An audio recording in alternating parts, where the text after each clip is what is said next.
मेरे साथ महंत परमानंद दास जी महाराज जुड़ रहे हैं, जो उड़ीसा के भक्तों के साथ अयोध्या भागवत कथा और राम कथा सुनने के लिए आए हुए हैं। दरअसल ये उड़ीसा वासी हैं और उत्तर भारत के अयोध्या में आए हुए हैं। तो हम इनके जो कहते हैं दो स्थानों के बीच में जो संस्कृति, जो व्यवहार, जो शिष्टाचार उभरता है, वह कैसे इन दोनों लोगों के बीच में उभर रहा है, दो स्थानों के बीच में, और अयोध्या नगरी इनको कैसी लगी, रामकथा के माध्यम से भक्तों को और क्या बताना चाहते हैं, जानते हैं हम तिलक पत्रिका पर। अयोध्या, मथुरा, माया, काशी, कांची, अवंतिका, पूरी द्वारावती चैव सप्ती ते मुख्यदायिका। हमारे भारतवर्ष में 7 मुख्यों की नगरी है, तो उसमें पहला नाम आता है अयोध्या नगरी की।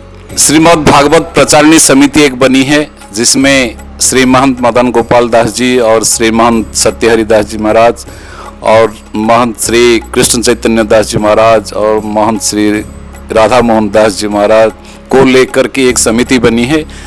हर साल एक तीर्थ स्थान में भागवत समिति की तरफ से कथा होती है।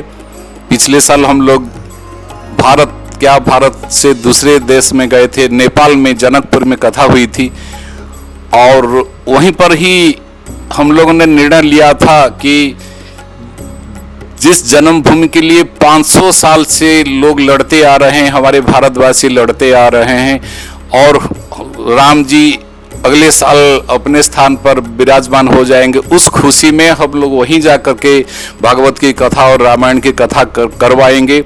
और जो खुशी हमें मिलेगी, लगेगा कि साक्षात भगवान के सामने हम लोग कथा कर रहे हैं।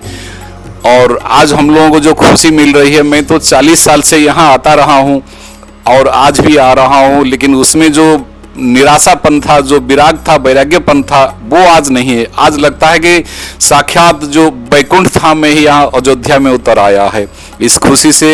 और हम लोग इतने खुशी हो रहे हैं, और हम लोग मंदिर में गए थे, मंदिर में दर्शन किए भगवान का, और दर्शन करके हमें लगा कि भगवान अब वैकुंठ में नहीं है, भगवान सीधे अयोध्या पहुँच गए हैं।